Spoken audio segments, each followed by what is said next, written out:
बिस्मिल्लाहिर्रहमानिर्रहीम। इय्याका नअबुदु व इय्याका नस्तईन। मेरे पाकिस्तानियों, जिधर भी आप हैं, आज मैं आप सबको ईद मुबारक कहता हूँ। और मैं अफसोस से कहता हूँ कि मेरे लिए ये सबसे तकलीफ ईद है। वो तकलीफ क्यों है कि 10,000 के इर्द गिर्द, हमें एग्जैक्ट नंबर नहीं पता क्योंकि हमें बताते नहीं है और हर रोज नए लोगों को पकड़ लेते हैं, लेकिन 10,000 के इर्द गिर्द हमारे कारकुनान जेलों में और जेलों में बुरे हालात में रखे गए हैं। ऐसे रखा हुआ है जैसे कि कोई गद्दार है, कोई दहशतगर्द है। उनको पूरी तरह कोशिश की जा रही है कि उनको इतना उनके ऊपर जुल्म करें या उनको ऐसी बुरी हालात में रखें कि वो मायूस होकर पार्टी छोड़ दें। उनके जो घर वाले हैं, बीवी बच्चे हैं, माँ बाप हैं, वो आज ईद पे क्या कर रहे होंगे, क्या उनके ऊपर गुजर रही होगी, क्योंकि पता ही नहीं है कि कब बाहर आना है। एक बेल से होती है, बाहर निकलते हैं, पुलिस पकड़ के फिर से ले जाती है उनको जेल में, कोई और उनके ऊपर केस बना देती है। कानून के नाम की चीज है कोई नहीं। अब मुकम्मल तौर पे जंगल का कानून है। जो ताकतवर है वो जो मर्जी चाहे वो करे, वो चाहे सुप्रीम कोर्ट के फैसले सुने या ना सुने, अदालतों के जज की बात माने या ना माने, कोई फर्क नहीं उनको पड़ता, क्योंकि इस वक्त जिसके पास ताकत है वो जो मर्जी चाहे कर सकता है। तो इसलिए उनके घरों में क्या गुजरी होगी, ये मेरे जो 10,000 के इर्द गिर्द जो कारकुन इस वक्त जेल में है, मैं इसलिए ये ईद तकलीफ में गुजार रहा हूँ। उसके अलावा हमारे पॉलिटिकल लीडर्स हैं, मैं आज उनको ईद मुबारक भी कहता हूँ, सलाम भी करता हूँ, क्योंकि उनको सिर्फ इसलिए जेलों में रखा हुआ है और उनके ऊपर हर किस्म का प्रेशर डाल रहे हैं कि बस वो एक जुमला कह देंगे कि मैं तहरीक इंसाफ छोड़ा, फिर सब कुछ माफ हो जाता है। जिस तरह पूछा गया एक सवाल प्रेस कॉन्फ्रेंस के दौरान ISPR की कि जी बताएं कि ये इतने बड़े इल्जाम लगाए हुए बगावत के और दहशतगर्दी के, लेकिन जब वो पार्टी छोड़ते तो सब माफ हो जाता है। तो वही उनके ऊपर प्रेशर डाला हुआ है। तो मैं आज इनको सलाम भी करता हूँ। हमारे खास तौर पे जो ख्वातीन, अभी तक 50 ख्वातीन सिर्फ लाहौर की जेल में, जिसमें डॉक्टर यास्मीन और आलिया हमजा, इनको मैं खास तौर पे खराज तहसीन पेश करता हूँ। इनके अलावा जो और औरतें, लेकिन इनके ऊपर पूरा जोर लगाया गया है कि ये पार्टी छोड़ दे या ये अप्रूवर बन जाए। अप्रूवर बनने का मतलब है कि इमरान खान ने हमें कहा था कि वहां जाके जलाओ घराव करो, तो इसलिए अगर वो ये कह दें तो इनको फिर जेल से निकाल दिया जाएगा। और बाकी जो मेरे स्टारवर्ड्स हैं, जिसमें शरिया अफरीदी है, जो उसके ऊपर जो गुजरी है, उनकी बीवी को उठाया साथ, फिर बीवी को पकड़ना, बच्चों के साथ पकड़ने की कोशिश की, और जिन हालात में रखा, वो जो डेथ सेल होता है उसके अंदर छोटे से कमरे में, तोड़ने के लिए उसको अली मोहम्मद, जितना प्रेशर उसके ऊपर, बार बार उसको फिर जेल में ले आते हैं। और यहाँ मियां महमूद रशीद, एजाज चौधरी, उमर चीमा की बीवी को पकड़ के जेल में डाल दी। उसका क्या कसूर होगा, सिर्फ तोड़ने के लिए कि किसी तरह ये कहें कि हम तहरीक इंसाफ छोड़ रहे हैं। और मैं जिस तरह अपने और स्टारवर्ड्स हैं, मैं इनको आज खास तौर पे आज सलाम करता हूँ, ईद मुबारक भी कहता हूँ। इसके अलावा मैं आज याद करना चाहता हूँ 16 लोग हमारे शहीद हुए, गोलियां मारी गई उनको 9 मई के बाद। कोई उनकी बात ही नहीं कर रहा कि 16 लोग जो कंफर्म्ड हमारे पास है जिनकी शहादतें हुई, उसके अलावा 9 और हैं, लेकिन हम इसलिए कंफर्म नहीं कर सकते कि उनके जो घर वाले वो छुपे हुए हैं। ये जो दहशत और ये जो खौफ की फिजा बनाई हुई है, वो छुपे हुए हैं और वो कंफर्म नहीं करते, बोलते भी नहीं है। 16 का तो कंफर्म है, 25 को गोलियां लगी जिससे शहीद हुए। उसके अलावा दो नौजवानों की टांगे कट गई और एक के पीठ में गोली लगी जिसकी वजह से वो पैरालाइज हो गया, बेड रिडन है मुकम्मल तौर। कोई इन्वेस्टिगेशन नहीं हुई, कोई नाम नहीं लेता। बिल्डिंग जली, मैं खुद कहता हूं कि उनके जिन्होंने बिल्डिंग जलाई उनके खिलाफ एक्शन लेना चाहिए, उन्होंने जुर्म किया। लेकिन कोई बात करेगा कि कौन से मुल्क के अंदर आप 25 लोगों को गोलियां मार दें, 50 और को गोलियां लगी, 50 को और गोलियां लगी, लेकिन आप 25 लोगों को कत्ल कर दें और एक के पास फायर आर्म ना हो। चलिए, या तो ना कि किसी पुलिस वाले को गोलियां लगी, किसी को गोली नहीं लगी, क्योंकि जब बगावत होती है तो वो हाथों से नहीं बगावत होती। बगावत जब होती है तो वो हथियार होते हैं आपके पास। ये कैसी बगावत है कि किसी के पास हथियार ही नहीं थे। कभी कोई फौज के खिलाफ बगावत कर सकता है हाथों के साथ? उनके पास बंदूकें हैं। हमारी माशाल्लाह दुनिया की तकड़ी तरीन फौज है, तो उसका हमने बगावत करनी थी। ये इन लोगों को, नहाते लोगों ने जाके फौज पे चढ़ाई कर देनी थी, पुरअमन एहतजाज करना, जो हमारा हक है। आइन, कोई पाकिस्तान का ऐसा इलाका नहीं जिधर हमें इजाजत नहीं है पुरअमन एहतजाज करने की। बर्तानिया के अंदर जो सबसे उनकी मुकद्दस जगह है वो उनका प्राइम मिनिस्टर का हाउस है, 10 डाउनिंग स्ट्रीट। हर दूसरे दिन वहां एहतजाज हो रहा होता है, पुरअमन। ये तो जमहूरियत के अंदर होता है। तो यहां तो ऐसे बना दिया कि पुरअमन एहतजाज भी जो भी वो मिल गया कि कंटोनमेंट के अंदर वो सारे दहशतगर्द हैं, बगावत कर रहे थे। लेकिन किसी ने अभी तक नहीं, 40 दिन हो गए हैं, ये नहीं पूछा कि ये भी पाकिस्तानी थे, जो 25 लोग हैं जिनकी 16 की कंफर्म चाहते हैं। कोई पूछा नहीं। जो बेचारे 2 लोगों की जिंदगियां जाया हो गई, उनकी टांगें चली गई, एक जो पैरालाइज हो गया, बिस्तर में हो गया। किसी ने नहीं पूछा कि इनका कसूर क्या था। अगर ये पुरअमन एहतजाज कर रहे थे तो कैसे गोलियां मारी इनको? क्या किसी के पास कोई हथियार थे? किसी के पास हथियार नहीं थे। और ये अलमिया है हमारा कि ताकतवर जो फैसला करता है वही होता है।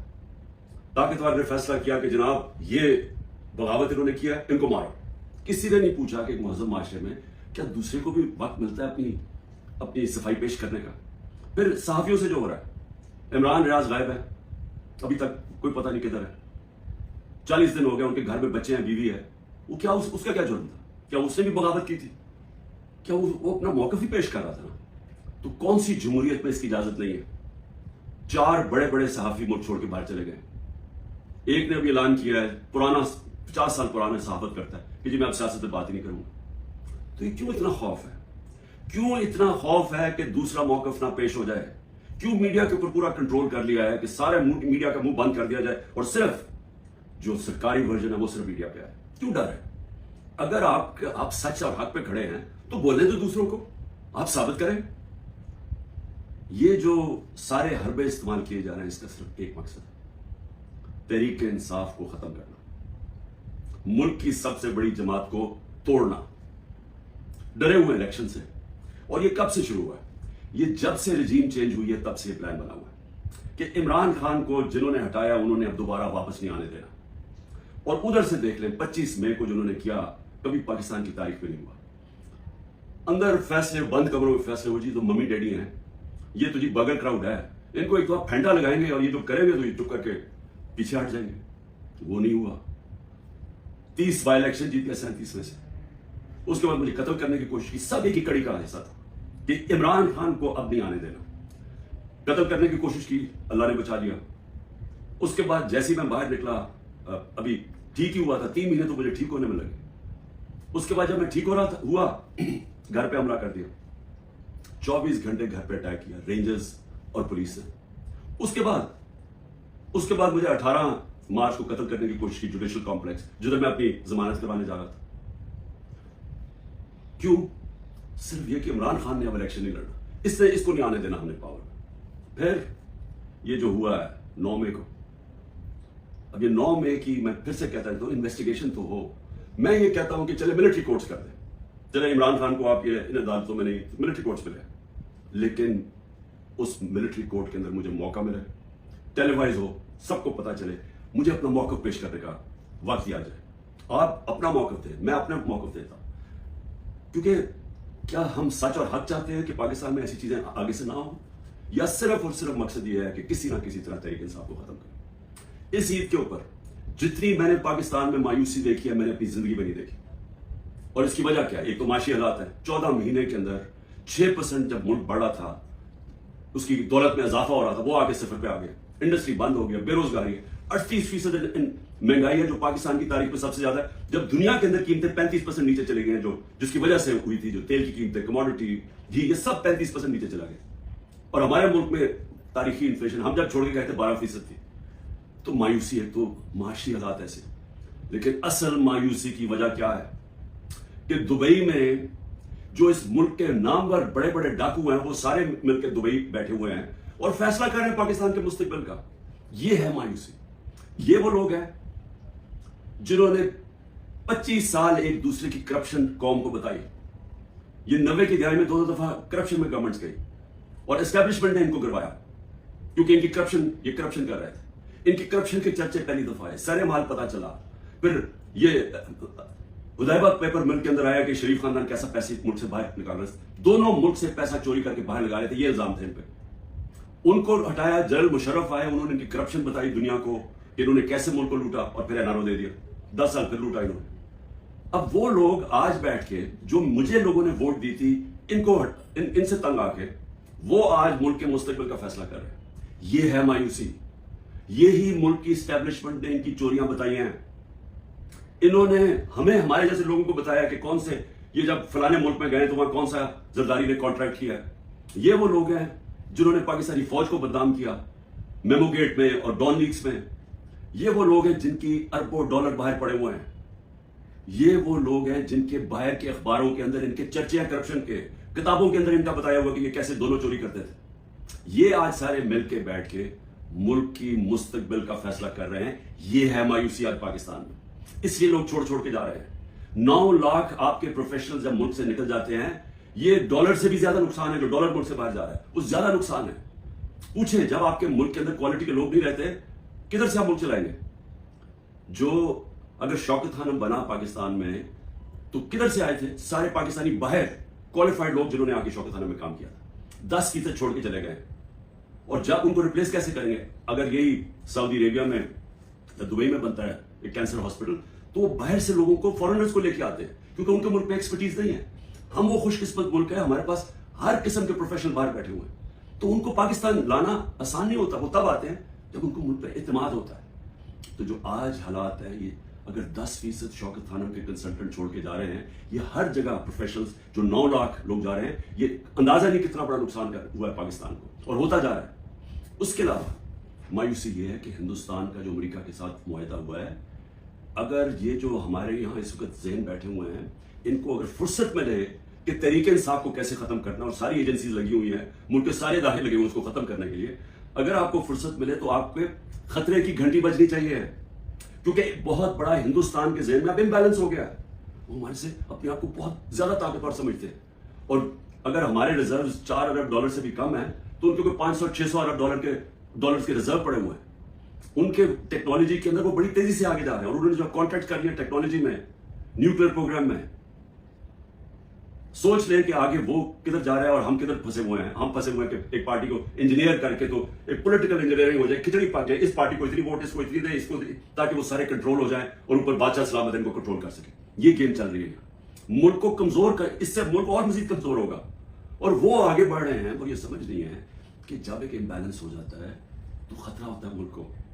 क्योंकि अगर रूस ने अटैक किया यूक्रेन को, तो वो समझे वो यूक्रेन से बहुत ज्यादा ताकतवर है। हमेशा याद रखें, कभी अटैक नहीं किया जाता उस मुल्क को जो वो समझे कि हमारे बराबर के हैं या हमारा मुकाबला कर सकते हैं। वो तब होता है जब समझते कि ये तो बिल्कुल ही बैठ गए, थोड़ा सा धक्का दिया ये तो माशी तौर पर वैसे ही गिर जाएंगे। इसलिए हमें सारे मुल्क को सोचना चाहिए, जिसकी वजह से मैं बार बार कहता हूं कि मैं अपने लिए नहीं बात कर रहा, मैं अपनी कौम के लिए कह रहा हूं कि बात करें। इस वक्त जो इस वक्त पावर तो एस्टैब्लिशमेंट के पास है, इनके पास क्या पावर है? इनसे बात करने का क्या फायदा है? और बात तो उससे की जाती है जो पावर लेके बैठे हुए हैं। बात इसलिए करें अपने मुल्क के लिए। हम बड़ी तेजी से नीचे जा रहे हैं। ये जो प्लान बना रहे हैं ना कि माशी आ जाएगी तो उधर से पैसा आ जाएगा, कहीं से मुल्क अपने, जब तक मुल्क में स्टेबिलिटी नहीं आती, इस्तेकाम नहीं आता, पॉलिटिक्स स्टेडी नहीं होती, तो उसके अंदर तो कोई माशियत ऊपर जा ही नहीं सकती।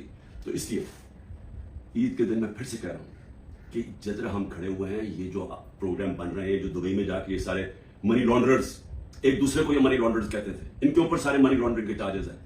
30 साल से मनी लॉन्ड्रिंग कर रहे हैं। हुदैबा पेपर मिल मनी लॉन्ड्रिंग पर एवन फील्ड्स के अपार्टमेंट्स इन्होंने खरीदे हैं। दूसरा जो जरदारी है उससे जो वो खरीदा सरे महल, और उसके अलावा जो की बाहर प्रॉपर्टीज है, वो हमें पूरी ब्रीफिंग दी गई है इस चीज की। ये सारे पैसे यहां से चोरी होकर बाहर गए हैं। वो मुल्क क्या फैसले करेंगे? और उनके साथ एस्टैब्लिशमेंट खड़ी है। और फिर वो कहते हैं कि जी ये देखिए सोशल मीडिया में क्या, सोशल मीडिया आवाम की आवाज है, कोई किसी को जलील नहीं कर सकता। यह जिल्लत अल्लाह की तरफ से आती है, यह हमारा ईमान है। कितनी कोशिश की है इमरान खान को और पीटीआई को जलील करने की, जरा करें ना आज इलेक्शन। मैं चैलेंज करता हूं कि सारी इनको एम्पायर इनको दे दें, इलेक्शन करवा दें। क्यों डर रहे हैं इलेक्शन से? क्योंकि आप जो मर्जी कर लें, जब अवाम के दिलों में एक नजरिया आ जाता है, आइडिया आ जाता है, आप उसको शिकस्त नहीं दे सकते। अंग्रेजी का मुहावरा है, no force can defeat an idea whose time has come. जब एक नजरिया आ जाता है उसको आप शिकस्त नहीं दे सकते। अब डंडे मार के, ये भेड़ बकरियां नहीं है कि डंडे मारेंगे, ये मारेंगे, जुल्म करेंगे तो जी एकदम ये चुप करके भेड़ों की तरह आराम से लाइन में लग जाएंगे। ये इंसान है, इंसान फैसला कर बैठे।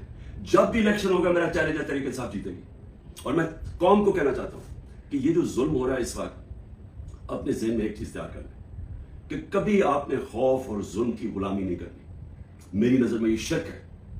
मैं हर कुर्बानी के लिए तैयार हूं, मैं कभी तस्लीम नहीं करूंगा ये जो पूरी खिचड़ी पक रही है और हमें समझ रहे हैं कि ये खौफ दिला के जेल में डाल के, या ये जो मेरे घर वालों के ऊपर, बीवी के ऊपर, बहनों के ऊपर, रिश्तेदारों के ऊपर जो कर रहे हैं, अगर इनका ख्याल है कि इसकी वजह से मैं पीछे हट जाऊंगा या हाथ खड़े कर दूंगा, इस गलत, क्योंकि मैं इसको शिर्क समझता हूं। ला इलाहा इल्लल्लाह का मतलब अल्लाह ने हमें इंसान की गुलामी से आजाद किया है।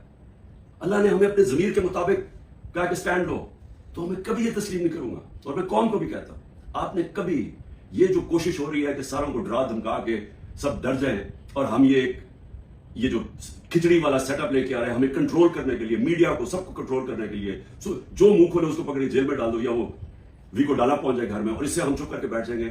मैं अपनी कौम को कहना चाहता हूं, आपको भी, मैं भी तैयार हूं हर कुर्बानी के लिए, आपको भी तैयार होना चाहिए अगर आप इस मुल्क के मुस्तकबिल को रोशन देखना चाहते हैं।